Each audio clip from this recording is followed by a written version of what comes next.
Saudara, kita memulai seri khotbah yang baru, menyembuhkan dunia yang hancur. Aduh, tahun baru kok khotbahnya dunia yang hancur. Tetapi dunia memang hancur kan? Firman Tuhan mengatakan dunia tidak akan semakin baik. Ya kan? Apakah semakin baik dari tahun lalu? Tidak ya. Ya kan? Kita tetap aja menua gitu kan? Apakah kita lebih muda? Enggak kan? Menua, ya kan? Tidak menjadi lebih baik, makan es krim tidak menjadi gemuk, enggak. Tidak menjadi lebih baik, dunia semakin hancur, amin. Nah, firman Tuhan hari ini diambil daripada kitab Ratapan. Nama juga kita Ratapan ya. Judul seri khotbahnya adalah menyembuhkan dunia yang hancur. Ada 6 seri khotbah yang kita bahas dari 5 pasal daripada kitab Ratapan. Saudara pernah membaca kitab Ratapan? Enggak pernah Pak, saya cuma meratap aja. Kitab Ratapan adalah salah satu kitab di dalam kelompok kitab puisi. Ya, itu bentuk tulisannya puisi. Cuma 5 pasal, saudara pulang baca. Memang kalau kita membaca dengan pengharapan di dalam Tuhan ada pengharapan. Kalau kita membaca begitu saja itu memang cerita sedih saudara. Cerita mengharukan, cerita penyesalan, cerita bencana, cerita malapetaka. Tetapi di dalam firman Tuhan itu tetap ada pengharapan di dalam Tuhan. Amin.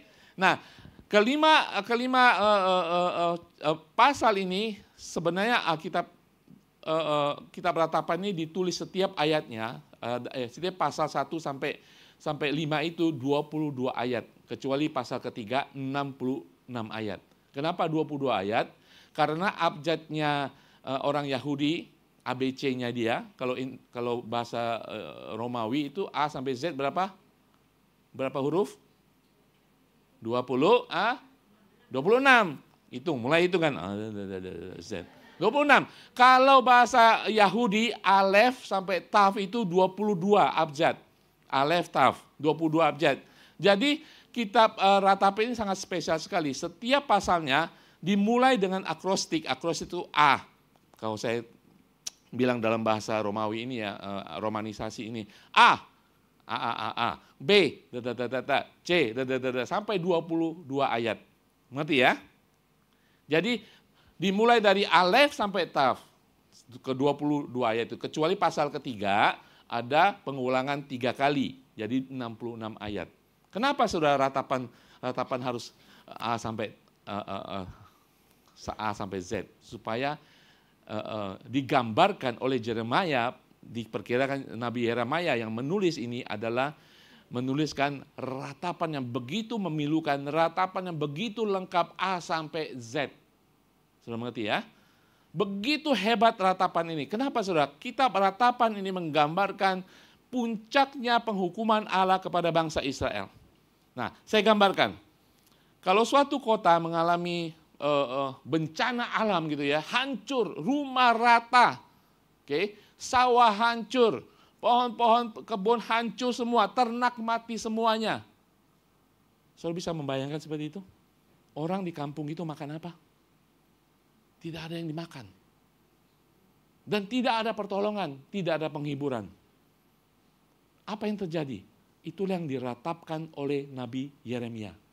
Itu terjadi di bangsa Israel pada waktu itu. Ketika mereka menolak, tidak taat kepada Tuhan, dan kemudian bangsa besar, bangsa Babel itu datang menghancurkan, bahkan menghancurkan istana, menghancurkan rumah, menghancurkan tembok, menghancurkan bait suci. Bangsa Israel, pusatnya adalah bait suci. Sudah tahu mereka tidak punya makanan. Bahkan kalau nanti kita sampai ke pasal 4 ada yang mengatakan ibu-ibu yang lemah lembut, yang penuh kasih sayang harus memasak anaknya. Saya lebih bisa bayangkan bencana yang begitu hebat. Inilah kitab Ratapan saudara. Dan kita akan melihat mengapa mereka mengalami ini semua. Tuhan mengirimkan banyak nabi-nabi, bahkan sampai Nabi Yeremia. Yeremia yang memperingati kalau kamu tidak kembali kepada Tuhan, tidak taat kepada Tuhan, engkau akan dikuasai, akan dihancurkan oleh bangsa asing. Dan itu terjadi. Ini terjadi 586 tahun sebelum Masehi. Ya, itu sekitar gambaran ya daripada sejarah daripada bangsa Israel kenapa ditulisnya oleh Nabi Yeremia kitab Ratapan ini. Saudara, Kalau saudara bayangkan, sedih banget ya, hancur lebur ya. Itu seperti puisi perkabungan. Saudara pernah kehilangan orang yang paling saudara kasihi? Beberapa waktu tahun lalu, bahkan sampai awal tahun ini, ada teman jemaat Tuhan yang kehilangan orang tuanya. Dan tidak bisa melihat mereka. Ada puji Tuhan bisa pulang melihat walaupun sudah meninggal. Tapi kesedihan, kehilangan itu yang terjadi. Sebenarnya kitab Ratapan ini tulisannya adalah tulisan seperti perkabungan, saudara. Seperti orang di funeral, di tempat orang mati. Itulah kesedihan yang terjadi ketika sesuatu yang sangat berharga hilang begitu saja. Sangat berharga hilang. Saudara pernah kehilangan sesuatu yang berharga? Berapa lama saudara berkabung? Saya hilang yang berharga Pak, saya nggak berkabung, saya malah senang. Yang tertawa mengerti. Puji Tuhan saya hilang dia. Oke, coba slide berikutnya. Ya, judul hari ini mengapa dunia hancur. Kita tahu, kita belajar mengapa dunia hancur pada saat ini dan kenapa Yerusalem juga hancur. Berikutnya. Next. Ya, kita baca hari ini Ratapan 1, ya. Ratapan 1, ya. Saudara simak baik-baik. Yeremia ini menggambarkan kehancuran Yerusalem di pasal pertama. Kehancuran Yerusalem sampai digambarkan sebagai janda. Sebagai janda yang kehilangan kemolekannya, keindahannya, kenyamanannya, sampai hilang semuanya dan tiada penghibur yang datang untuk dia. Ya, itu gambaran daripada Yerusalem, kota Yerusalem, kota yang indah itu. Ya. Nah, kalau kita lihat ayat pertama, sebenarnya kitab Ratapan ini isinya adalah ratapan semuanya. Tetapi judul aslinya dari bahasa Yahudi bukan ratapan, tetapi judulnya adalah bagaimana hal ini bisa terjadi, sampai nggak habis pikir. Bencana ini bagaimana bisa terjadi, sebenarnya judulnya itu. Bagaimana bahasa aslinya. Tapi isinya memang ratapan, sehingga kemudian judul daripada kitab ini adalah ratapan. Oke, kita baca 1 sampai 10. Saya bacakan ganjil, supaya saudara menyimak, saudara bacakan yang genap. Oke? Betapa terpencilnya kota itu yang dahulu ramai, laksana seorang jandala dia. Yang dahulu agung di antara bangsa-bangsa, yang dahulu ratu di antara kota-kota, sekarang menjadi jajahan. Pada malam hari terseduh-seduh ia menangis, air matanya bercucuran di pipi. Dari semua kekasihnya tak ada seorang pun yang menghibur dia. Semua temannya mengkhianati dia. Mereka menjadi seterunya. Yehuda telah ditinggalkan penduduknya karena sengsara dan karena perbudakan yang berat. Ia tinggal di tengah-tengah bangsa-bangsa namun tidak mendapat ketentraman. Siapa saja yang menyerang dapat memasukinya pada saat ia terdesak. Ayat 4. Jalan-jalan ke Sion diliputi duka cita karena pengunjung-pengunjung perayaan tiada. Sunyi senyap segala pintu gerbangnya. Berkeluh kesala imam-imannya. Bersedih perih darah-darahnya dan dia sendiri pilu hatinya. Lawan-lawan menguasainya, seteru-seterunya berbahagia. Sungguh Tuhan membuatnya merana karena banyak pelanggarannya. Kanak-kanaknya berjalan di depan lawan sebagai tawanan. Ayat 6. Lejaplah dari putri Sion segala kemuliaannya. Pemimpin-pemimpinnya bagaikan rusa yang tidak menemukan padang rumput. Mereka berjalan tanpa daya di depan yang mengejarnya. Terkenanglah Yerusalem pada hari-hari sengsara dan penderitaannya akan segala harta benda yang dimilikinya dahulu kala. Tak kala penduduknya jatuh ke tangan lawan dan tak ada penolong baginya. Para lawan memandangnya dan tertawa karena keruntuhannya. Yerusalem sangat berdosa sehingga najis adanya. Semua yang dahulu menghormatinya, sekarang menghinanya. Karena melihat telanjangnya dan dia sendiri berkeluh kesah dan memalingkan mukanya. Kenajisannya melekat pada ujung kainnya. Ia tak berpikir akan akhirnya. Sangatlah dalam ia jatuh, tiada orang yang menghiburnya. Ya Tuhan, lihatlah sengsaraku karena si seteru membesarkan dirinya. Si lawan mengulurkan tangannya kepada segala harta bendanya, Bahkan harus dilihatnya bagaimana bangsa-bangsa masuk ke dalam tempat kudusnya. Padahal Engkau ya Tuhan telah melarang mereka untuk masuk jemaat-Mu. Saudara bisa bayangkan, sampai musuh-musuh masuk ke bait suci. Dan diceritakan saudara, ketika Babilonia masuk menyerang Yerusalem, merampok semua harta karun daripada ruang Maha Kudus. Dan sampai sekarang tidak ketemu lagi. Begitu pilunya sampai sekarang bangsa Israel. Bait suci, bait kudus itu hanya satu-satu tempat mereka mengorbankan untuk korbanan tebusan dosa mereka. Sekarang ada bait suci. Mereka tidak pernah berdoa seperti kita. Mereka bisa di sinagog dan sebagainya. Tetapi mereka perlu bait suci. Itu terjadi pada saat ini. Ketika bangsa Babilonia datang menghancurkan kota, menawan sebagian besar penduduknya dibawa ke Babel, dan mereka yang sisa ini sedang meratap, termasuk Nabi Yeremia. Saya ingin menggambarkan betapa dahsyat apa yang terjadi atas Yerusalem, atas manusia di sana. Saudara tahu bahwa begitu hebatnya kerajaan Salomo. Saudara tahu? Salomo, seantero dunia pada saat itu datang kepada Salomo. Jauh-jauh dari Mesir datang membawa upeti, meminta sara, meminta hikmat kepada raja bangsa Yahudi. Begitu dahsyatnya istana raja di Yerusalem. Begitu hebatnya bait suci pada saat itu. Tapi semuanya hancur. Dikatakan, digambarkan sebagai seorang janda yang kesepian dan tidak ada yang menghibur. Artinya apa saudara? Ketika saudara mengalami kesusahan, tidak ada yang menghibur, itu seperti sudah putus asa. Itu adalah gambaran pada saat itu. Sebenarnya Nabi Yeremia sudah menubuatkan, memperingati di kitab Yeremia. Tidak digubris. Kitab Ratapan, itu yang terjadi. Penghukuman daripada Allah. Amin. Saudara, kalau kita lihat pada saat ini, apakah sama saudara dunia saat ini? Saya tidak bisa bilang hancurnya, tetapi hancur secara moral, hancur secara ibadah, hancur nilai-nilai kemanusiaan. Banyak orang tidak peduli dengan manusia lagi. Perdagangan manusia, bahkan terhadap diri sendiri manusia menganggap tidak sebagai kodrati daripada Allah lagi. Suka-suka saya, tubuh-tubuh saya mau jadi perempuan, saya perempuan, mau jadi laki, saya jadi laki. Ini tubuh saya. Sudah tidak ada nilai moral, rusak semuanya. Saudara, apa yang terjadi waktu itu sama terjadi pada prinsipnya, itu adalah dosa. Kita melihat secara gamblang bahwa umat manusia telah meninggalkan Tuhan. Sama pada waktu itu umat pilihan Tuhan meninggalkan Tuhan. Sebelum kita pikir, oh karena Raja Babel, karena bangsa Babel yang besar itu menyerang Israel, itu hanya Allah Tuhan. Tetapi mereka melawan Tuhan.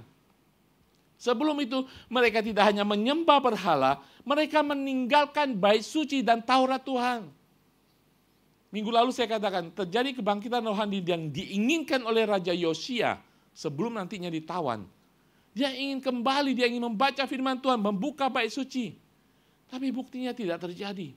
Orang sudah terlena. Orang mungkin percaya kepada Yahweh. Pada zaman sekarang, orang mungkin percaya kepada Tuhan. Tetapi bagi mereka di zaman modern, Tuhan sudah tidak relevan. Dunia lebih relevan. Saya percaya kepada Tuhan, tapi saya nggak usah ke gereja lah. Yang penting dalam hati. Pernah ngomong gitu? Ngaku. Kita percaya kepada Tuhan, tetapi gereja ibadah Allah sudah tidak relevan. Itu yang terjadi waktu itu dan terjadi pada hari-hari ini. Amin. Kedua, umat tidak hanya meninggalkan Tuhan, akhirnya meninggalkan firman Tuhan. Apa yang terjadi ketika kita meninggalkan firman Tuhan? Hikmat Tuhan tidak ada, bijaksana Tuhan tidak ada, wahyu Tuhan tidak ada. Bagaimana kita bisa menghadapi kehidupan kita hari lepas hari? Kita condong memakai nilai-nilai dunia. Membuat kita berseteru satu sama lain. Ketamakan, kesombongan, itulah nilai-nilai dunia. Membuat masuk ke dalam gereja, perselisihan, percecokan. Itu yang terjadi. Karena kita sudah meninggalkan Tuhan. Kita mengatakan Tuhan sudah tidak relevan pada dunia saat ini. Kita meninggalkan firman Tuhan. Tidak relevan lagi ini. Ada nilai dunia yang relevan. Di mana dianut banyak orang. Itu membawa kehancuran lebih dalam. Amin. Nah, pelajaran buat kita di dalam kitab Ratapan ini, bahwa kitab Ratapan mengajarkan kita bahwa ketika kita meninggalkan Tuhan dan menyimpang dari firman-Nya, tragedi akan terjadi. Oke? Saya tidak mengada-ngada. Kitab Ratapan, saudara baca tadi, hancur lebur itu. Tidak hanya secara fisik, materi, kekayaan, secara mental, secara hatinya hancur semuanya.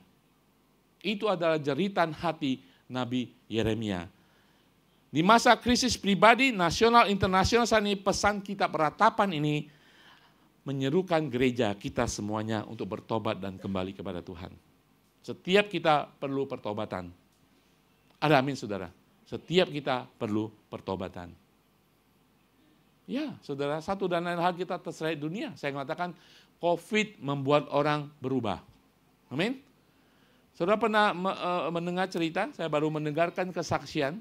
Ada keluarga, saudara kandung saudara, sepertinya setelah beberapa tahun tidak lagi memperhatikan orang tuanya.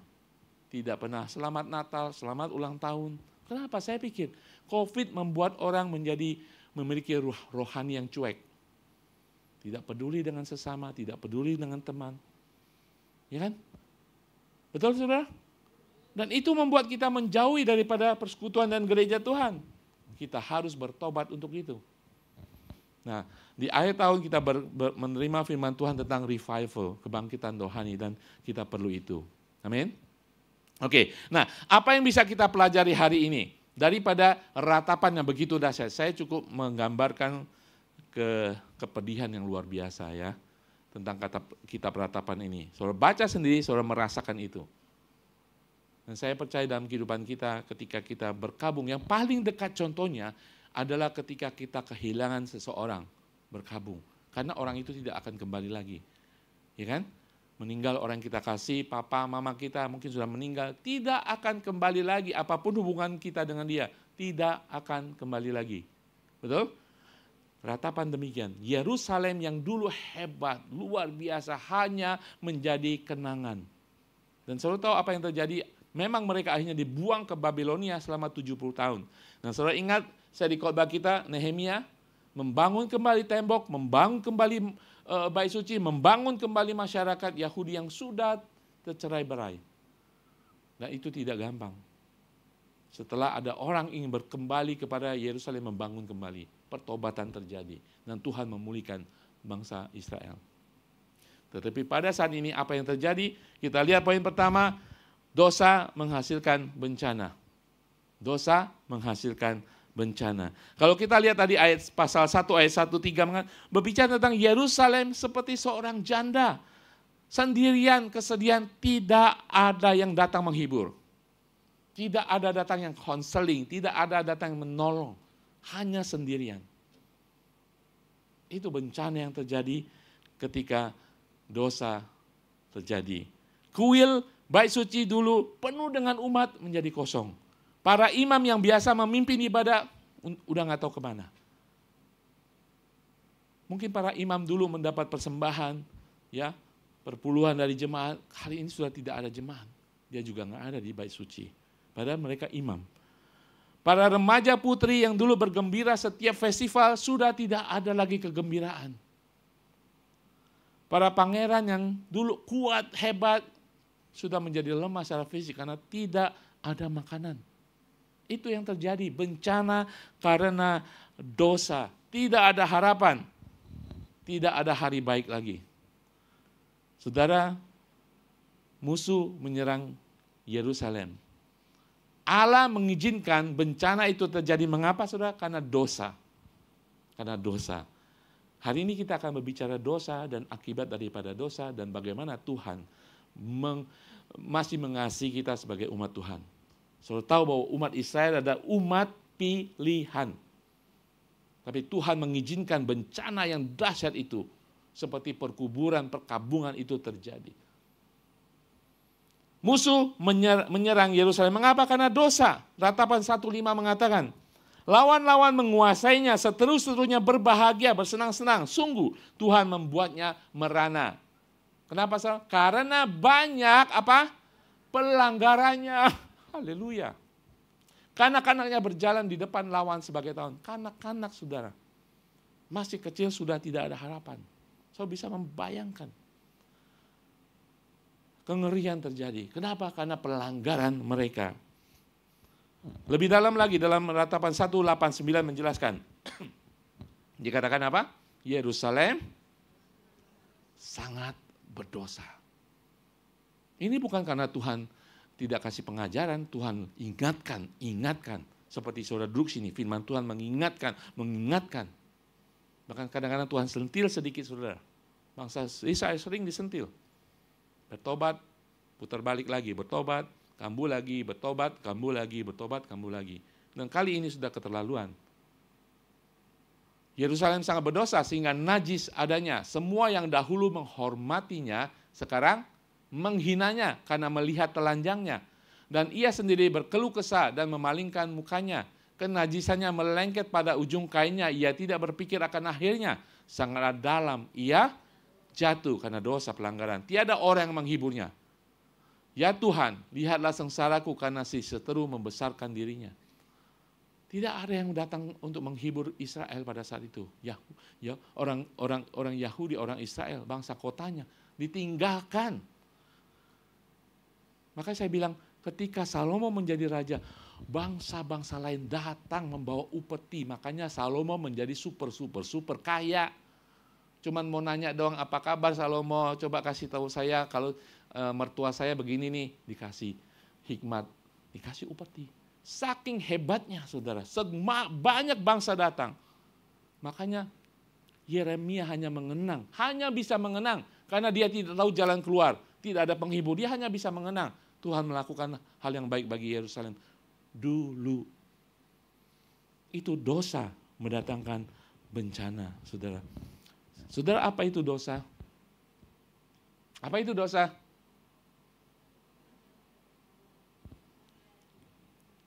Kita lihat apa itu dosa dulu ya.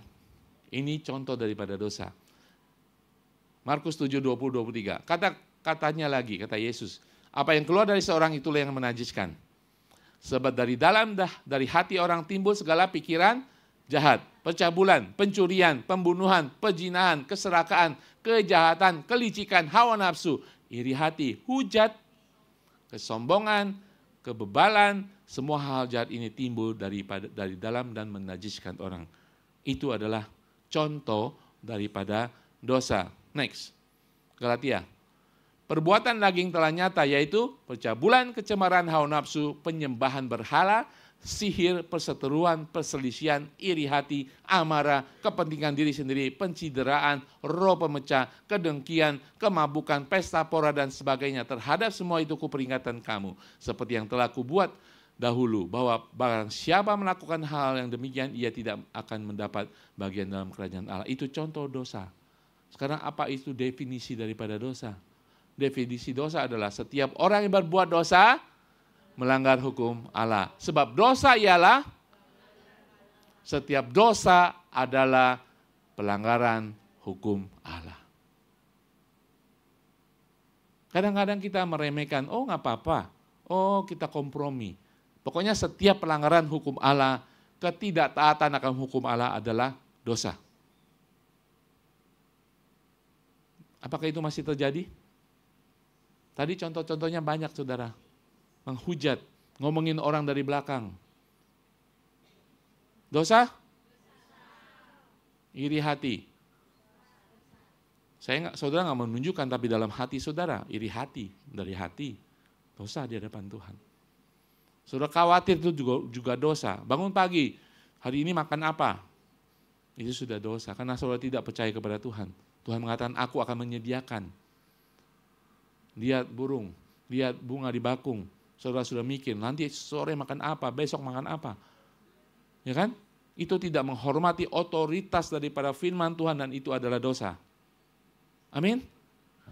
Pokoknya dosa ialah pelanggaran hukum Allah. Ada amin? Amin. Haleluya. Saudara sekalian, nah, pelanggaran hukum berarti tidak tunduk kepada hukum atau otoritas Tuhan. Tidak hidup dalam ketaatan adalah pelanggaran hukum. Saudara, kita tidak mau bencana itu terjadi karena dosa dalam kehidupan kita. Amin. Mungkin ada dari kita saat ini mengalami penghukuman itu, masih mengalami penghukuman itu. Tapi saya percaya Tuhan berserta saudara. Amin.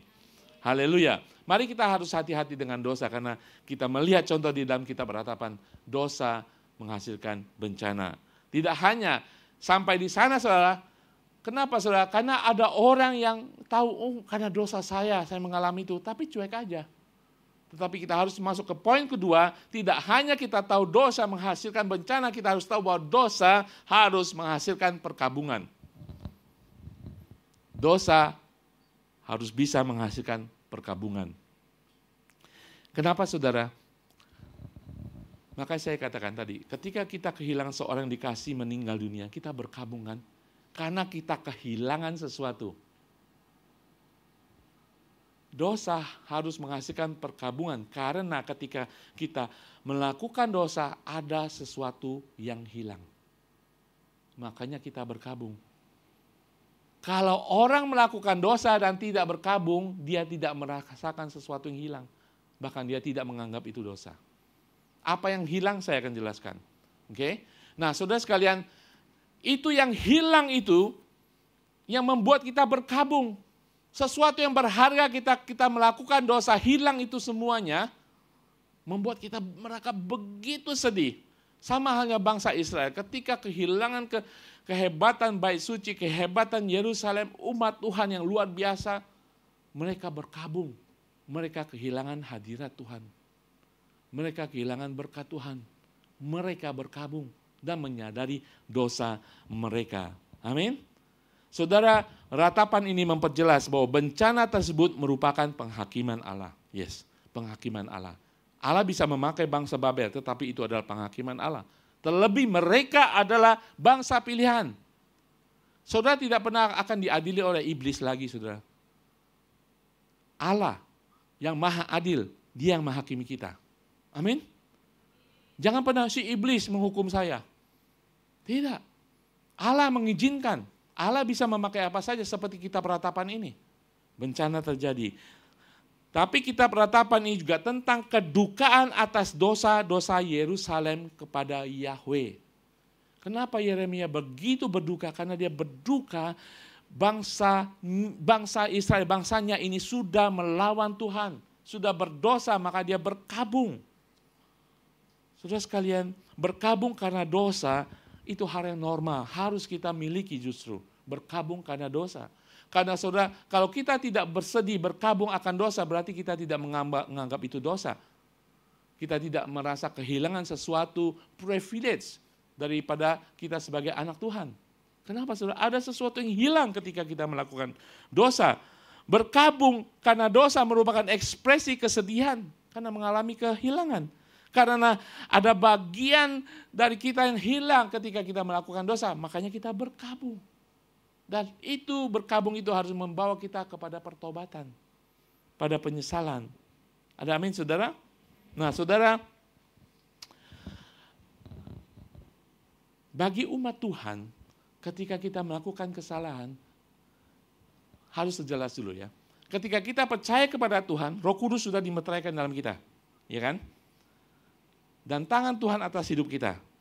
Ketika kita melakukan kesalahan, Tuhan hidup dalam kita, tapi seakan-akan Tuhan mengangkat tangan dalam kehidupan kita.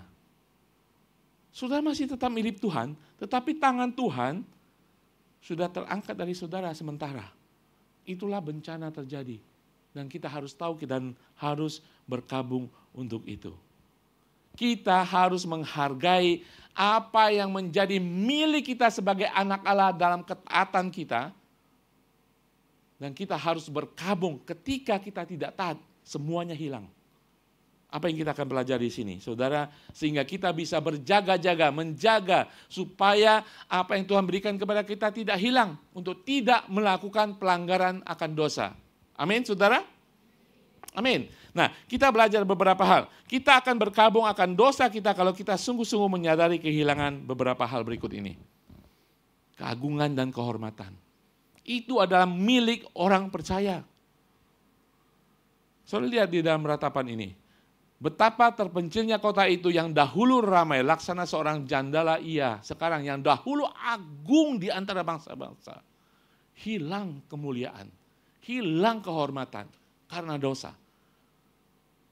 Itu yang kita akan hilang kalau kita melakukan dosa di hadapan Tuhan. Lenyaplah dari Putri Sion segala kemuliaannya. Hilang kemuliaannya. Yang seharusnya menjadi milik mereka sebagai umat pilihan karena dosa mereka. Ayat 8, Yerusalem sangat berdosa sehingga najis adanya. Semua yang dahulu menghormatinya sekarang tidak ada lagi kehormatan. Ketika kita melakukan dosa, hal-hal itu hilang, saudara. Orang akan meremehkan saudara, orang akan menghina saudara. Betul? Ketika ada pelayanan, saudara harus duduk dulu sampai dipulihkan. Kemuliaan itu hilang. Tapi kabar baik saudara anak Allah, untuk sementara Tuhan marah kepada kita. Amin. Ada waktunya kita dipulihkan.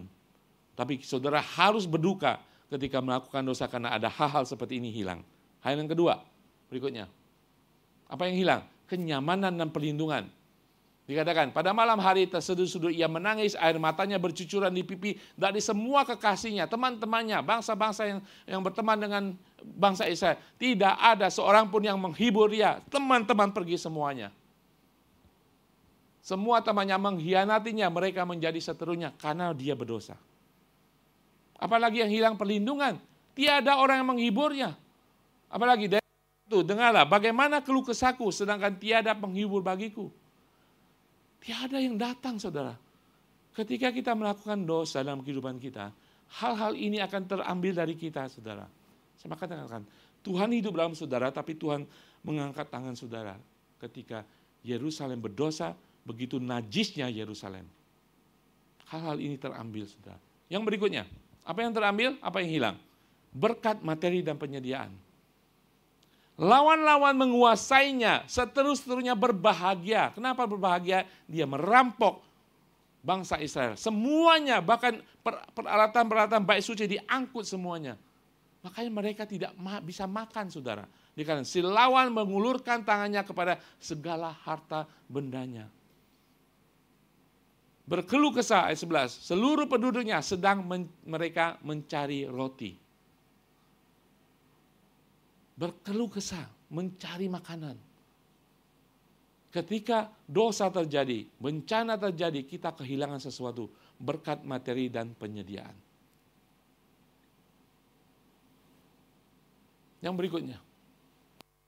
Hilang ketika kita berdosa. Ketentraman, kedamaian, dan kesukaan. Amin. Yehuda telah ditinggalkan penduduknya karena sengsara dan karena perbudakan yang berat. Ia tinggal di tengah-tengah bangsa-bangsa namun tidak mendapat ketentraman. Siapa saja yang menyerang dapat memasuki pada saat ia terdesak. 4. Jalan-jalan ke Sion diliputi duka cita. Saudara bisa bayangkan kalau Hong Kong sampai terjadi gitu jalan-jalan, saudara. Tank-tank nggak jalan, MTR sudah banjir di dalam. Saudara kemana-mana jalan kaki, 7-Eleven tutup semuanya. Saya punya uang segudang pun nggak bisa beli makanan karena nggak ada pasokan makanan. Saya bisa bayangkan itu yang terjadi. Bencana karena dosa, kehilangan ketentraman, kedamaian, dan kegembiraan. Itu yang akan hilang dari hidup kita ketika kita berdosa. Dan kita harus berduka akan kehilangan-kehilangan ini ketika kita sungguh-sungguh tahu bahwa ini adalah milik kita saat ini. Amin. Ini adalah milik kita saat ini ketika kita berdosa seperti bangsa Yahudi, mereka kehilangan itu semuanya. Makanya Yeremia berduka sekali. Sangat-sangat berduka atas kehancuran bencana atas Yerusalem. Karena dosanya. Dia tahu, Yeremia tahu kehilangan semua berkat Tuhan ini. Makanya dia berduka. Makanya orang yang tidak berduka akan dosa, mereka tidak pernah merasakan ini yang spesial dalam kehidupan sebagai orang percaya. Orang tidak berduka, saya tidak kehilangan apa-apa, bahkan dia tidak merasa berdosa. Kalau kita sebagai umat Tuhan melakukan pelanggaran-pelanggaran akan hukum Allah, dosa itu terjadi, saudara akan merasakan tidak ada damai ya, Dan saudara berduka. Saudara berduka, tidak ada damai sejahtera ya. Saya nggak bisa tidur ya. Ya kan? Pernah saudara merasakan itu? Saudara sengsara, saudara merasa nggak ada jalan keluar, nggak ada harapan. Itu adalah kedukaan karena saudara menyesali dosa saudara. Statement berikutnya. Penyesalan karena dosa menghasilkan perkabungan akan hilangnya sesuatu yang sangat-sangat berharga. Dan membuat duka cita yang menghasilkan pertobatan dan hidup untuk taat. Jadi duka cita itu tidak hanya berhenti di sana. Tetapi harus menghantar kita kepada penyesalan dan pertobatan. Karena saudara menyadari, saya nggak mau seperti ini lagi. Kehilangan semuanya, berkat Tuhan, pelindungan Tuhan, ketentraman, kedamaian. Saya tidak mau lagi untuk kehilangan itu semuanya. Karena saya melakukan dosa. Sehingga saudara bertobat. Berduka dulu dan kemudian menyesali dan bertobat. Di dalam 2 Korintus 7:10 mengatakan, sebab duka cita menurut kehendak Allah menghasilkan pertobatan yang membawa keselamatan. Dan yang tidak akan disesalkan, tetapi duka cita yang dari dunia ini menghasilkan kematian. Kita berduka karena dosa. Itu mendatangkan pertobatan dengan keselamatan. Jangan berduka karena anjing saudara mati. Kita berduka karena dosa. Kita berduka karena teman kita melakukan dosa. Kita tahu bahwa dia kehilangan tangan Tuhan sedang di atas hidupnya. Dia kehilangan perlindungan, dia kehilangan berkat Tuhan sementara. Kita berduka untuk itu. Dan kita ingin dia bertobat kembali. Amin saudara. Itu yang kita harus rasakan dan kita harus berbelas kasihan. Demikian juga terhadap diri kita sendiri. Nah, tidak hanya berduka saya katakan. Di poin 3 seterusnya tidak hanya dosa menghasilkan kedukaan, tetapi kedukaan akan dosa membawa kembali kepada Tuhan. Dosa menghasilkan bencana, dosa harus menghasilkan kedukaan karena kehilangan dan kemudian kedukaan yang ilahi akan dosa kita harus membawa kita kembali kepada Tuhan. Amin. Saudara, kalau kita tadi, makanya saya gambarkan, kitab Ratapan 1:10 ini kalau saudara baca semuanya, Tuhan seperti tidak ada. Kadang-kadang dalam kedukaan kita, bencana hidup kita karena dosa, kita tahu karena dosa saya mengalami semua ini. Karena saya tidak mengikuti firman Tuhan, karena saya tidak mengikuti nasihat hamba Tuhan, karena saya tidak mengikuti semua yang Tuhan firmankan, makanya saya merasa berdosa dan saya melakukan pelanggaran. Kita sering melakukannya kan? Kita sering mengalami ini dan kita merasakan. Dan kemudian ada penyesalan kedukaan. Tetapi tidak hanya di sana saudara. Kedukaan yang ilahi membawa kita kembali kepada Tuhan. Amin. Kita lihat. Ada slide berikutnya. Nah, kalau kita lihat kata yang menonjol dalam pasal 1 ini adalah penghiburan. Nah, ini harus hati-hati saudara. Ketika kita mengalami banyak teman meninggalkan kita, tidak ada yang counseling, tidak ada yang berteman dengan kita. Jangan khawatir. Sama halnya dengan bangsa Yahudi. Dikatakan, tidak ada seorang pun yang menghibur dia. Tiada orang yang menghiburnya. Matanya bercucuran air. Karena jauh daripadaku penghibur. Sion mengulurkan tangannya tetapi tidak ada orang yang menghiburnya. Meminta-minta dihibur tuh dengan ada yang datang. Dengarlah bagaimana keluh kesahku sedang tiada penghibur bagiku. Saudara pernah mengalami itu? Ketika saudara melakukan pelanggaran di hadapan Tuhan? Seakan-akan tidak ada yang menghibur. Dan bahkan berikutnya, slide berikutnya. Bahkan saudara mengeluh. Berkeluh kesahlah imam-imamnya dan dia sendiri berkeluh kesah dan memalingkan mukanya. Berkeluh kesah seluruh penduduknya sedang mereka mencari roti. Dengarlah bagaimana keluh kesahku sedang tiada penghibur bagiku karena hanyalah banyaklah keluh kesahku dan pedih hatiku. Kita mengalami itu semuanya. Tapi ingat, sekalipun saudara berkeluh kesah berhari-hari, berbulan-bulan, air mata cucuran sampai kering, nggak ada orang. Tuhan ada dalam kehidupan saudara. Hanya tangan Tuhan tidak ada pada waktu itu. Sampai Tuhan memulihkan saudara. Amin.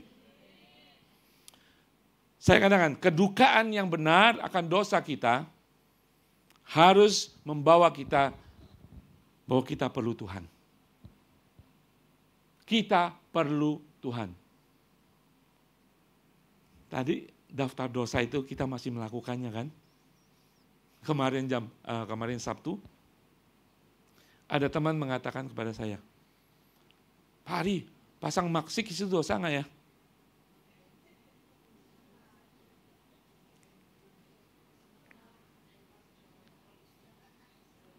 Ada ditulis di Alkitab pasang maksik dosa?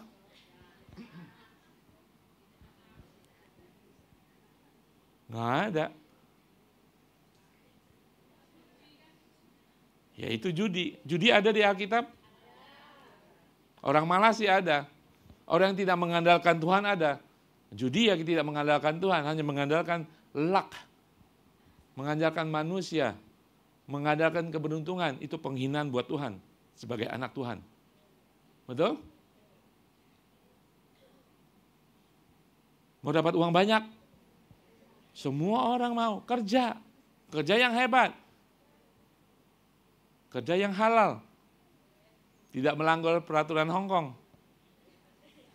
Kerja yang benar, berkat Tuhan akan dicurahkan. Kalau tidak tahu, saudara, di dalam Tuhan, Tuhan tidak mengenal upah minimal. Upah minimal ditentukan manusia. Berkat Tuhan itu lebih daripada upah minimal. Asal kita menjadi orang yang taat, benar di hadapan Tuhan, tidak melanggar firman Tuhan. Tuhan bisa membuat majikan saudara, atasan saudara, memberi saudara lebih daripada upah minimal. Amin. Ketika saudara tidak bisa mentaati hukum Hong Kong saja, bagaimana saudara bisa mentaati hukum Tuhan? Saudara tahu hukum Tuhan, hukum Hong Kong? Tahu? Tidak apa?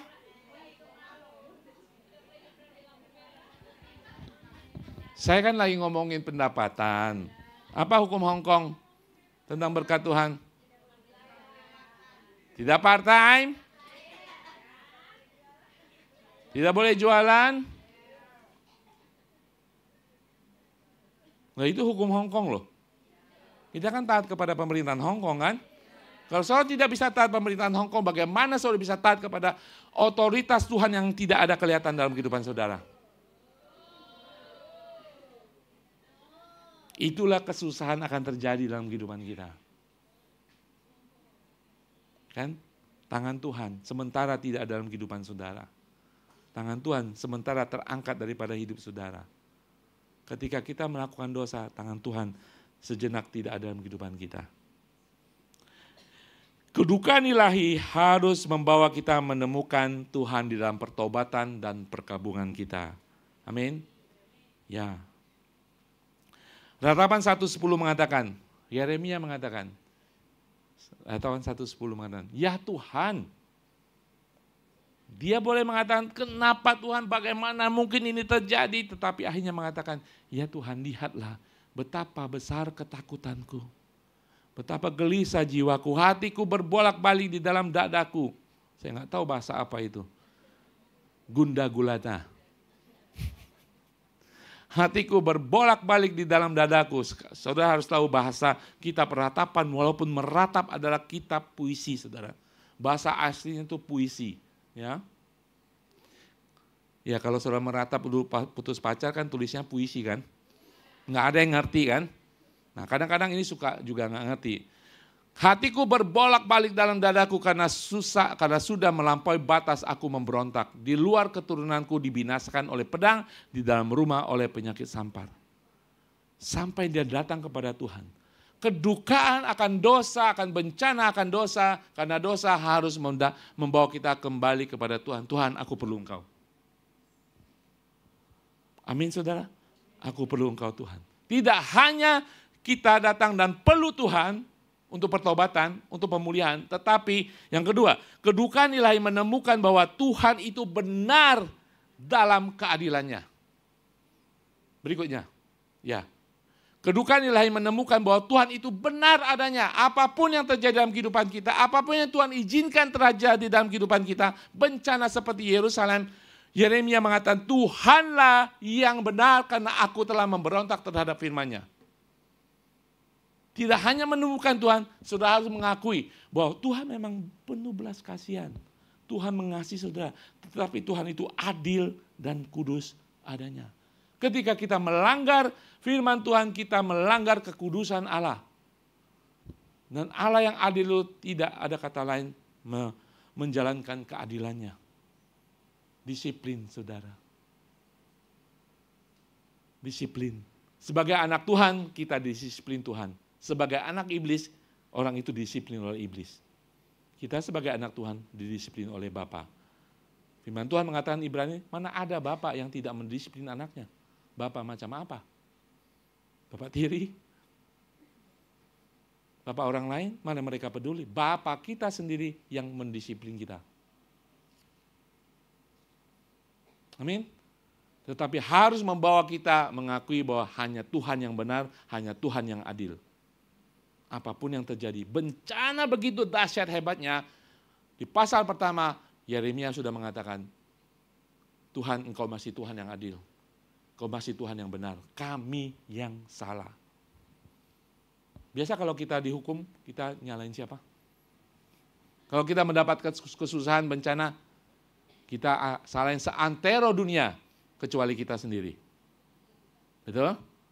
Maka kita bisa menyalahkan Tuhan. Betul?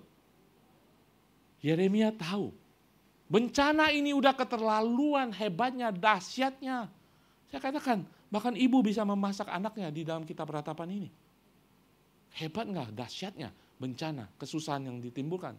Seakan-akan, aku ini anak Tuhan, kami bangsa pilihan. Tuhan sudah menunjukkan hadiratnya, kuasa, mujizatnya Laut Merah. Tuhan, mana Laut Merah? Kamu kasih menyayangi bangsa Israel. Kenapa sampai begitu dahsyat bencana ini? Tapi tidak sampai sana. Yeremia tahu bahwa Tuhanlah yang benar. Tuhan yang adil. Karena Tuhan yang adil, dia akan mengadili dengan adil. Karena Tuhan yang baik, dia akan memberikan yang terbaik bagi kita. Amin, saudara. Haleluya. Saudara, kita harus tahu bahwa memang Tuhan itu adalah penyayang, pengasih dan penyayang. Ingat, dia Tuhan yang adil. Amin. Dia masih mengadili. Karena itu adalah sifatnya. Ketika ada yang salah, ya tidak bisa. Karena saudara anaknya, seperti saudara sebagai ibu ngomelin, menghukum anak saudara, ujung-ujungnya saudara mengasihi mereka kan? Seperti itu Bapa kita. Amin. Haleluya. Meskipun kita melihat penulis mengatakan seperti ini, bagaimana Tuhan bisa melakukan ini? Tapi dia mengatakan, Engkau tetap benar Tuhan. Saudara bisa datang berkeluh kesah, menangis, bertanya, Tuhan kok bisa begini sih Tuhan? Ujung-ujungnya saudara harus bisa menemukan Tuhan, Tuhan Engkau yang hebat, Engkau yang benar. Amin. Dan disitulah mulai daripada pemulihan kehidupan kita. Amin, saudara. Apa yang harus kita lakukan? Doa. Doa kepada Tuhan adalah langkah yang pertama. Amin. Kita lihat di dalam ayat 9 mengatakan, ya Tuhan lihatlah sengsaraku, lihatlah ya Tuhan pandanglah betapa hina aku ini. Seterusnya dia berdoa, berpetisi kepada Tuhan. Sementara masih kesengsaraan terjadi, matanya masih melihat, hidupnya masih mengalami segala kesengsaraan. Mungkin Yeremia juga tidak makan. Tetapi dia tahu kemana dia harus datang kepada Tuhan, dia berdoa. Tuhan, lihatlah. Lihatlah betapa dahsyat penderitaan kami. Capek ya kita peratapan? Apa yang saya pelajari hari ini? Dosa mendatangkan bencana. Kita bisa mengatakan, oh manusia sekarang dunia berdosa. Lihat aja itu makanya banyak gempa bumi. Siapa sih yang ngomong begitu? Oh mereka menghujat Tuhan, Yesus. Bercermin. Sebagai anak Tuhan ketika kita berdosa, daftar yang tadi ada berapa? Lebih dari 20. Tuhan juga akan mendisiplin kita. Tuhan tidak membebaskan bangsa pilihannya.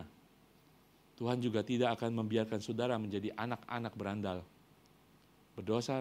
Amin. Tuhan akan mendisiplin kita. Tapi kita belajar dari Yeremia hari ini. Kita beratapan. Dia tahu dosa menghasilkan bencana. Dosa bagi kita harus mendatangkan kedukaan. Karena kita kehilangan. Banyak kehilangan daripada berkat daripada Tuhan. Dan kemudian kita menemukan Tuhan. Dan kita bertobat. Kabar baik hari ini. Kabar baik hari ini. Saudara tahu pernah Yesus pernah mengerang. Tuhan Yesus pernah meratap di kayu salib. Ketika dia menanggung dosa setiap kita. Dia meratap di kayu salib. Tuhan tidak ada lagi. Bapa meninggalkan dia. Dia katakan, Allahku, Allahku, mengapa engkau meninggalkan aku? Saudara bisa bayangkan, anak Allah, hadirat Tuhan ada, roh Allah itu sendiri. Ketika menanggung semua dosa manusia, Allah meninggalkannya. Karena dosa tidak bisa berbicara dengan kekudusan. Amin. Dan Allah harus menghukum dosa. Dan Tuhan Yesus ditinggalkan di kayu salib. Sampai dia mengatakan, Allahku, Allahku, mengapa engkau meninggalkan aku? Supaya setiap kita yang belum percaya dan percaya kepada Tuhan, Tuhan tidak pernah meninggalkan kita lagi. Amin. Nah, kabar baiknya Tuhan pernah mengalami itu. Kabar baiknya di dalam 1 Yohanes 3:9 bagi kita semuanya. Ketika kita mengalami kedukaan dosa dan kita menyesali pertobatan, Tuhan memberikan firman Tuhan ini. Jika kita mengaku dosa kita, maka Ia adalah setia dan adil.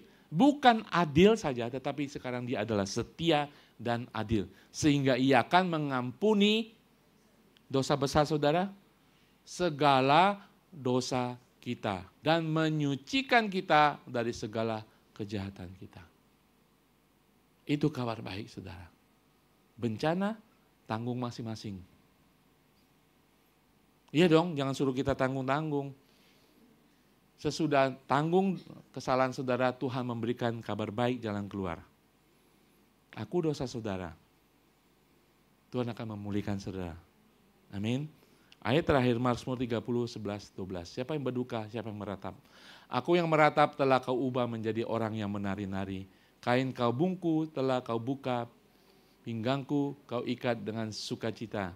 Supaya jiwaku menyanyikan mazmur bagimu dan jangan berdiam diri. Tuhan Allahku, untuk selama-lamanya aku mau menyanyikan syukur kepadamu. Amin. Ketika saudara pulihkan, ratap tangis saudara akan menjadi tari-tarian. Dan saudara akan dipenuhi dengan sukacita. Tangan Tuhan akan di atas hidup saudara lagi. Segala kehormatan, keagungan, berkat, kemurahan, ketentraman, damai sejahtera akan saudara memiliki lagi. Sampai kapan? Sampai saudara berdosa lagi. Serius saudara? Betul lah. Ketika saudara berdosa lagi, episode kedua. Nangis lagi. Berduka lagi.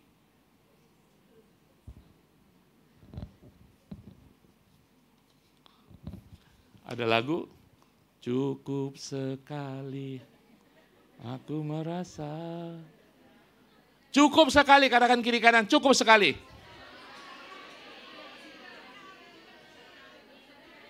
Saya undang tim musik maju ke depan. Jangan ulang lagi, amin. Saudara merasakan kedukaan bangsa Israel ketika Tuhan mengangkat tangannya? Jangan sampai Tuhan mengangkat berkali-kali, amin. Haleluya. Mari saya undang semua bangkit berdiri.